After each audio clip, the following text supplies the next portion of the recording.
महाराष्ट्र राज्याचे माजी मुख्यमंत्री तथा विद्यमान उपमुख्यमंत्री शिवसेना मुख्य नेते आदरणीय एकनाथजी शिंदे साहेब, तसेच महाराष्ट्र राज्याचे पाणी पुरवठा मंत्री तथा जळगाव जिल्ह्याचे पालकमंत्री माननीय गुलाबरावजी पाटील साहेब, मुक्ताईनगरचे आमदार तथा आमचे सर्व माननीय आमदार चंद्रकांत भाऊ पाटील व जिल्हा प्रमुख समाधान महाजन सर यांच्या कृपेने मला उमेदवारी जाहीर झाली होती। परंतु पक्षाचा काहीतरी निर्णय बाकी होता, त्यामुळे मला पर्यायी उमेदवार म्हणून घोषित केलं आणि पर्यायी उमेदवार म्हणून घोषित केल्यानंतर निर्णय झाला होता की जो मुख्य उमेदवार आहे तो माघार घेणार होता, म्हणून मला पर्यायी उमेदवार ठेवलं होतं। परंतु ऐन वेळेला जो GR आला त्यामुळे माझी उमेदवारी ही अपात्र ठरवण्यात आली। तरी मला न्यायप्रतिष्ठेवर पक्षावर पूर्ण विश्वास आहे की पक्षही माझ्या पाठीशी आहे आणि माननीय उच्च न्यायालय मला निर्णय देणार आहे।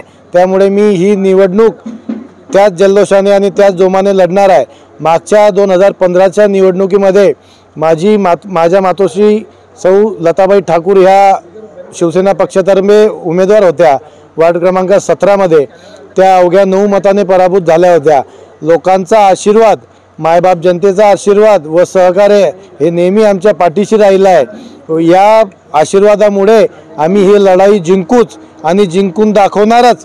त्यामुळे या आमचा जो षडयंत्र, आमच्या विरोधात जो काही अपेक्षा आहे लोकांना की हा निर्णय यांचा जो अर्ज आहे हा बाद झाला पाहिजे आणि ही निवडणूक यांनी लढवली पाहिजे। परंतु या मायबाप जनतेचा आशीर्वाद आमच्या पाठीशी असल्यामुळे आणि वरिष्ठांचा आशीर्वाद, पक्षाचा आशीर्वाद आमच्या सोबत असल्यामुळे ही निवडणूक आम्ही लढणारच आणि लढून दाखवणारच आणि जिंकूनही दाखवू ही अपेक्षा आहे। जय महाराष्ट्र।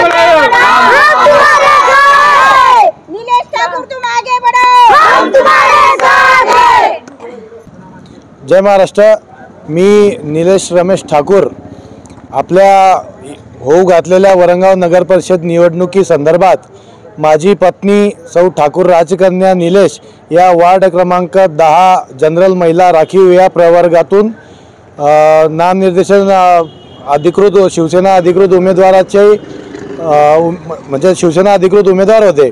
परंतु ऐन वेळेला 18 तारखेला वरणगाव आपल्या निवडणूक आयोगाचा जो GR आला त्या शासकीय निर्णयामुळे आमचा अर्ज हा निवडणूक निर्णय अधिकाऱ्याच्या आदेशाने बाद करण्यात आला। परंतु आम्ही माननीय उच्च न्यायालय औरंगाबाद खंडपीठ यांच्याकडे याचिका दाखल केली आहे आणि जळगाव सेशन कोर्ट यांच्याकडे सुद्धा एक याचिका दाखल केली आहे, रीट याचिका दाखल केली आहे। त्या संदर्भात हा निकाल न्यायप्रतिष्ठित असून यावर न्यायप्रतिष्ठेवर आमचा संपूर्ण विश्वास आहे की आम्हाला न्यायालय हे न्याय देणार आहे आणि आमचा जो अर्ज बाद केला आहे त्या अर्जावरती शिक्कामोर्तब होणार आहे आणि आम्ही त्याच जोमाने आणि त्याच धडाक्याने ही निवडणूक लढून जिंकणार आहे।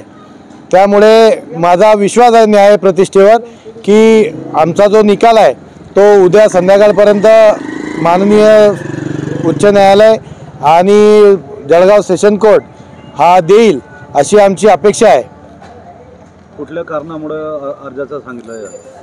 निवडणूक आयोगाचा जो निर्णय होता म्हणजे 17 तारखेला त्यांनी एक GR काढला, त्या GR मध्ये स्पष्ट उल्लेख होता की पक्षातर्फे 2 मतलब A आणि B असे 2 नाम AB फॉर्म हे जमा करायचे होते। तर माझ्या मिसेसचं नाव हे B वरती असल्यामुळे मला A वाल्यांनी A जो उमेदवार होता त्यांनी माघार घेतली। परंतु 18 तारखेला सकाळी 11:30 वाजेनंतर निवडणूक आयोगाचा एक GR आला, त्या GR मध्ये त्यांनी उल्लेख केला की A जो मेन उमेदवार आहे त्याचा अर्ज ग्राह्य धरावा आणि B उमेदवाराला जर का 5 सूचक असले तर B उमेदवार हा अपक्ष घोषित करावा। परंतु माझा पक्षाचा फॉर्म असल्यामुळे तो मी एकच सूचक लावला होता आणि पक्षाने मला उमेदवारी जाहीर केली होती, परंतु काही निर्णय चुकले, त्यामुळे मला पर्यायी उमेदवार म्हणून त्या पक्षाने AB फॉर्म दाखल केला। परंतु जो 18 तारखेचा GR आला, या GR मुळे माझाच नव्हे तर संपूर्ण महाराष्ट्रात खूप उमेदवार हे अपात्र झाले आहे। त्यामुळे मी त्या GR संदर्भात शासनाच्या निर्णयासंदर्भात माननीय उच्च न्यायालयात औरंगाबाद खंडपीठात याचिका दाखल केली आहे। त्याचा उद्या संध्याकाळपर्यंत आम्हाला निर्णय अपेक्षित आहे।